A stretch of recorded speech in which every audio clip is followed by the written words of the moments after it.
মৰমৰ অকনিহত নমস্কাৰ মই গীতিমা দাসে তোমালোক সকলোকে এই কক্ষাৰ আন এটি নতুন ভিডিঅলৈ স্বাগতম জনালো আজি মই তোমালোকৰ বাবে লৈ আহিছো তোমালোকৰ দ্বিতীয় শ্ৰেণীৰ অকনিৰ গণিত পাঠ্যপুথিখনৰ 13 নং অধ্যায়টি এই অধ্যায়টিত আমি তথ্যৰ ব্যৱহাৰ শিকিম এতিয়া তথ্যৰ ব্যৱহাৰনো কি বা ইয়াক আমি তথ্যবোৰক কেনেদৰে ব্যৱহাৰ কৰিব পাৰিম আহাচোন সকলোৱে চাই যাওঁ ইয়াতে সোৱা ইয়াতে আমাক প্ৰথমতে লিখা হৈ আছে মধ্যাহ্ন ভোজন সকলোৱে খোৱা বিদ্যালয়ত নহয়নে ইয়াত ৰান্ধনী বাইদেউ দুগৰাকীয়ে কি কথা পাতি আছে আমি চাওঁ এই বাইদেউ গৰাকীয়ে কৈছে আজি কিমানটা কণী লাগিব যোৱাচোন গণি আহা এই বাইদেউ গৰাকীয়ে এগৰাকী বাইদেউ কৈছে আজি কিমানটা কণী লাগিব যোৱাচোন গণি আহা মানে ছাত্ৰ ছাত্ৰী কিমান আছে গণি আহিব দিছে তেখেতে কৈছে হ'ব মই গণি আহো ৰব কৈছে ঠিক আছে মই গণি আহো ৰব এতিয়া কণী খুৱাব আজি মধ্যাহ্ন ভোজনত তাৰ মানে আজি বুধবাৰ নহয় নে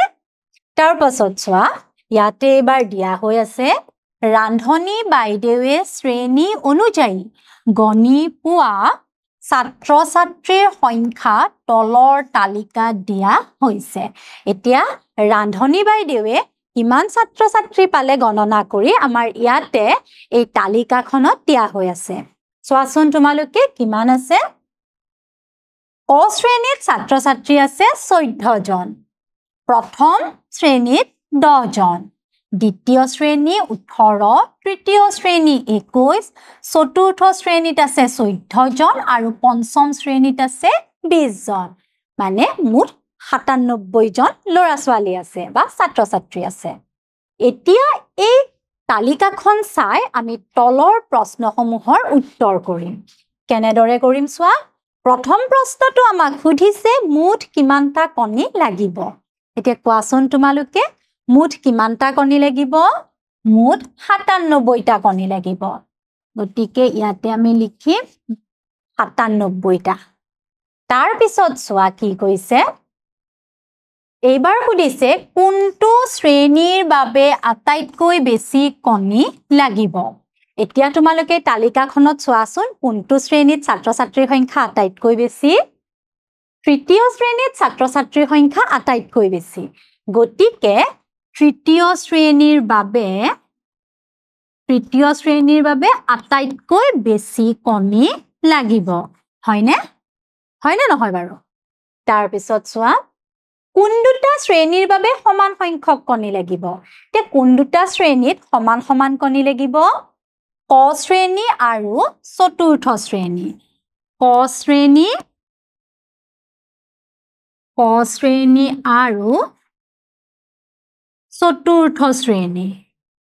ক শ্ৰেণী আৰু চতুৰ্থ শ্ৰেণীত মুঠ 14 জন প্ৰতিটো শ্ৰেণীতে মুঠ 14 জন ছাত্ৰ ছাত্ৰী আছে দুয়োটা শ্ৰেণীত সমান ছাত্ৰ ছাত্ৰী আছে তাৰ পাছত তৃতীয় আৰু পঞ্চম শ্ৰেণীৰ বাবে মুঠ কিমানটা কণী লাগিব এতিয়া তৃতীয় শ্ৰেণী আৰু পঞ্চম শ্ৰেণীৰ বাবে মুঠ কিমানটা কণী লাগিব চোৱা তৃতীয় শ্ৰেণীত আছে ছাত্ৰ ছাত্ৰীৰ সংখ্যা 21 জন পঞ্চম শ্ৰেণীত আছে 20 জন এই দুইটা যোগ কৰিলে আমি পাম 41 জন তাৰ মানে তৃতীয় আৰু পঞ্চম শ্ৰেণীৰ ছাত্ৰ ছাত্ৰীৰ বাবে মুঠ 41টা কণী লাগিব তাৰ পাছত প্ৰথম শ্ৰেণীতকৈ দ্বিতীয় শ্ৰেণীৰ ছাত্ৰ ছাত্ৰীৰ সংখ্যা কিমান বেছি প্ৰথম শ্ৰেণীতকৈ দ্বিতীয় শ্ৰেণীত কিমান ছাত্ৰ ছাত্ৰী বেছি আছে সুধিছে নহয়নে এতিয়া তোমালোকে চোৱা দ্বিতীয় শ্ৰেণীত ছাত্ৰ ছাত্ৰী আছে 18 জন প্ৰথম শ্ৰেণীত আছে 10 জন এতিয়া আমি যদি বিয়োগ কৰো কিমান পাম 8 তাৰ মানে প্ৰথম শ্ৰেণীতকৈ দ্বিতীয় শ্ৰেণীত 8 জন ছাত্ৰ ছাত্ৰী বেছি এইবাৰ চোৱা এইবাৰ ইয়াতে কৈছে তলৰ তালিকাত দ্বিতীয় শ্ৰেণীৰ কোনগৰাকী ছাত্ৰ ছাত্ৰীৰ কোনবিধ পাচলি প্ৰিয় ৰাইট চিনেৰে বুজোৱা হৈছে যেহেতু ইয়াতে যিসকল ছাত্ৰ ছাত্ৰীৰ নাম দিয়া হৈ আছে তেওঁলোকৰ কোনে কি পাচলি খাই ভাল পায় আমি আলোচনা কৰিম আৰু কৰি ইয়াতে ৰাইট চিন দি যাম এতিয়া চোৱাচোন প্ৰথম ছবিটো আছে পাচলিৰ ফুলকবি সকলোৱে ভাল পায় নহয়নে গতিকে সকলোৱে ফুলকবি ভাল পায় বুলি আমি এনেদৰে ৰাইট চিন দিলো গাজৰো সকলোৱে ভাল পায় গতিকে আমি এনেদৰে গাজৰটো দিলো দেই তাৰ পাছত আছে আলু আলুটো সকলোৱে ভাল পায় গতিকে আমি দিলো যে আলু সকলো ছাত্ৰ ছাত্ৰীয়ে ভাল পায় তাৰ পাছত ভেন্দি ভেন্দি সকলোৱে ভাল নাপায় নহয় নে আমি ধৰিলো জাহিৰে ভেন্দি খাই ভাল পায় সামিলিয়ে ভেন্দি খাই ভাল পায় আৰু জৰ্জে ভেন্দি খাই ভাল পায় ইয়াৰ পাছত এতিয়া আমাক কৈছে তালিকাখন চাই কেইগৰাকী ছাত্ৰ ছাত্ৰীয়ে তলত দিয়া পাচলি খাই ভাল পায় লিখো আহা এতিয়া এই তালিকাখনৰ পৰা কেইগৰাকী ছাত্ৰ ছাত্ৰীয়ে কি পাচলি খাই ভাল পায় আমি ইয়াতে লিখিম তে ফুলকবি ভাল পোৱা ছাত্ৰ ছাত্ৰী কিমান আছে চোৱাচোন সকলোৱে ভাল পায় নহয় নে এতিয়া কেইজন আছে ছাত্ৰ ছাত্ৰী 1 2 3 4 5 6 7 8 ফুলকবি ভাল পায় 8 জনে গাজৰো সকলোৱে ভাল পায় গাজৰো 8 জনে ভাল পায় আৰু আলু 8 জনে ভাল পায় তাৰ পাছত ভেন্দি ভেন্দি ভাল পায় মাথু 3 জনে আমি ইয়াতে দিলো 3 তাৰ পিছত চোৱাচোন এইবাৰ ইয়াত দিয়া হৈ আছে তলত দিয়া তালিকাখন চাই ফুলবোৰৰ নামত থকা আখৰৰ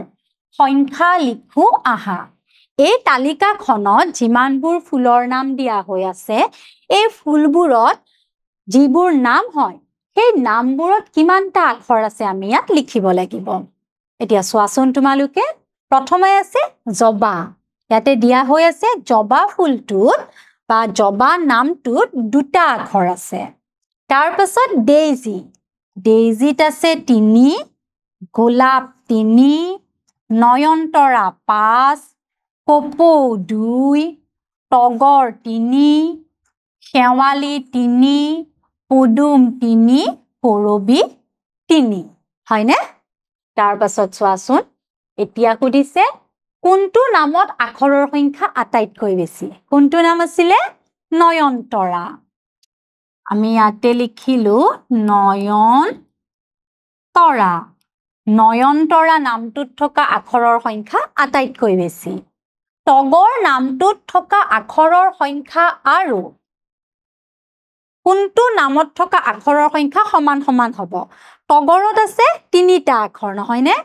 আৰু চোৱাচোন আমাক ইয়াতে 3টা আখৰৰ আমি কি পাইছো তগৰৰ লগত আমি গোলাপ পাইছো শেৱালি পদুম কৰবি এই গুটেই কেইটাত আখৰৰ সংখ্যা সমান গতিকে আমি ইয়াতে যিকোনো সেই ফুল কেইটাৰ যিকোনো এটা নাম আমি লিখিব পাৰিম আমি লিখিলো ইয়াতে গোলাপ গোলাপ তগৰ নামটোত থকা আখৰৰ সংখ্যা আৰু গোলাপ নামটোত থকা আখৰৰ সংখ্যা সমান তাৰ পিছত চোৱাচোন ইয়াতে কৈছে তলৰ ছবিখনলৈ চোৱা আৰু তালিকাখন পূৰ কৰা প্ৰথমে তোমালোকে এই ছবিখনলৈ মন কৰা তাৰ পাছত এই ছবিখন চাই আমি এখন তালিকা পূৰ কৰিম ইয়াতে চোৱাচোন কি তালিকা আছে ইয়াতে এই ছবিখন চাই এই ছবিখন দেখিছা নহয় সকলোৱে এই ছবিখন চাই এতিয়া আমি তালিকাখন পূৰ কৰিম এতিয়া কেনেদৰে পূৰ কৰিম তোমালোকে চোৱা ইয়াতে কৈছে ধুতি পিন্ধা পুৰুষ এতিয়া আমি ধুতি পিন্ধা পুৰুষ ইয়াতে কিমান আছে এই ছবিখনৰ পৰা চাম চোৱাচোন ধুতি পিন্ধা পুৰুষ কোন কেইজন এইজনে ধুতি পিন্ধিছে আৰু এইজনে নহয়নে তাৰ মানে ধুতি পিন্ধা পুৰুষ আছে ইয়াতে দুজন তাৰ পাছত মেখেলা চাদৰ পিন্ধা মহিলা এতিয়া চোৱা তোমালোকে মেখেলা চাদৰ পিন্ধা মহিলা কেইগৰাকী আছে 1 2 3 4 5 আৰু আছে নেকি মেখেলা চাদৰ পিন্ধা মহিলা নাই নহয়নে গতিকে আমি ইয়াতে লিখিলো মেখেলা চাদৰ পিন্ধা মহিলা 5 তাৰ পাছত ফ্ৰক পিন্ধা ছোৱালী এতিয়া চোৱা ইয়াতে ফ্ৰক পিন্ধা ছোৱালী 1 2 3 4 5 6 7 আৰু চোৱাচোন আছেনে ফ্ৰক পিন্ধা ছোৱালী নাই নহয়নে তাৰ মানে ইয়াতে এই ছবিখনত ফ্ৰক পিন্ধা ছোৱালী আছে 7 গৰাকী ইয়াতে লিখিছো আমি 7 তাৰ পাছত হাফ পেন্ট পিন্ধা ল'ৰা হাফ পেণ্ট পিন্ধা ল'ৰা কেইজন আছে 1 2 3 4 আৰু আছে নেকি হাফ পেণ্ট পিন্ধা ল'ৰা নাই গতিকে হাফ পেণ্ট পিন্ধা ল'ৰা কিমানজন হ'ল 4 জন লং পেণ্ট পিন্ধা ল'ৰা এতিয়া চোৱা লং পেণ্ট পিন্ধা ল'ৰা কিমান আছে 1 2 3 4 আৰু চোৱা 5 6 7 8 9 লং পেণ্ট পিন্ধা ল'ৰা আছে ছবিখনত 9 জন এতিয়া মুঠ কিমানজন হ'ল চোৱাচোন 2 আৰু 5 যোগ কৰিলে হ'ব 7 7ৰ লগত 7 যোগ কৰিলে 14 14ৰ লগত আমি 4 যোগ কৰিলে কিমান পাম 18 18ৰ লগত 9 যোগ কৰিলে আমি পাম 2 10 7 27 হ'বনে এখিনি বুজিব পাৰিছা নহয় তাৰ পিছত চোৱাচোন কি কৈছে ইয়াতে আমাক দিয়া হৈ আছে তোমালোকৰ ঘৰৰ ওচৰত থকা পৰিয়ালসমূহত কিমানখনকৈ বাহন আছে তাৰ এখন তালিকা প্ৰস্তুত কৰা এতিয়া তোমালোকৰ ওচৰৰ পৰিয়ালবোৰৰ তাৰ কিমান বাহন আছে সেইখিনি তোমালোকে এই তালিকাখনত পূৰ কৰিব লাগিব এতিয়া তোমালোকে এইখন কেনেদৰে পূৰণ কৰিবা চোৱা মই শিকাই দিছো তোমালোকে প্ৰথমে তোমালোকৰ ঘৰৰ ওচৰৰ প্ৰথম পৰিয়ালটোৰ ওচৰলৈ যাবা তাৰ পাছত তেওঁলোকৰ সাইকেল আছে নে নাই চাবা যদি সাইকেল আছে ইয়াতে ৰাইট চিন দিবা মটৰ সাইকেল থাকিলেও দিবা ৰাইট চিন তিনিচকীয়া বাহন থাকিলে দিবা চাৰিচকীয়া বাহন থাকিলে দিবা আৰু বাহন আছে নে নাই লিখিবা কাষত যদি থাকে তোমালোকে ৰাইট চিন দিবা নাথাকিলে কাটা চিন দিবা বুজিব পাৰিছা নহয় এই তালিকাখন কেনেদৰে প্ৰস্তুত কৰিব লাগিব ইয়াৰ পাছত এই তালিকাখন যেতিয়া প্ৰস্তুত কৰা হ'ব তাৰ পাছত তোমালোকে এই প্ৰশ্নসমূহৰ উত্তৰ কৰিব লাগিব এতিয়া চোৱাচোন মই এটা কৈ দিছো তোমালোকক প্ৰথম প্ৰশ্নটো সুধিছিলে সাইকেল থকা পৰিয়ালৰ সংখ্যা কিমান এটা তোমালোকে এই তালিকাখন পূৰ কৰি সাইকেল থকা কেইটা পৰিয়াল আছে ক'ব পাৰিব লাগিব ঠিক তেনেদৰে মটৰ সাইকেল থকা পৰিয়ালৰ সংখ্যা কিমান ক'ব পাৰিব লাগিব তিনিচকীয়া বাহনৰ মুঠ কিমান আছে সাইকেল আৰু মটৰ সাইকেল দুয়োবিধ থকা পৰিয়ালৰ সংখ্যা কিমান তাৰ পাছত কিমানটা পৰিয়ালৰ চাৰিচকীয়া বাহন আছে বাহন নথকা পৰিয়ালৰ সংখ্যা কিমান এই সকলোখিনি তোমালোকে এই তালিকাখন প্ৰস্তুত কৰাৰ পিছত ক'ব পাৰিবা এটা বুজি পাইছানে মই এইখিনি কেনেদৰে ক'লো সকলোৱে নিশ্চয় বুজিব পাৰিছা নহয়নে আমাৰ আজিৰ এই অংশটি ইমানতে সমাপ্ত কৰি মই তোমালোক সকলোৰে মাজলৈ পুনৰ অহাৰ প্ৰতিশ্ৰুতিৰে আজিৰ এই ভিডিঅ'টি ইমানতে সমাপ্ত কৰিলো ধন্যবাদ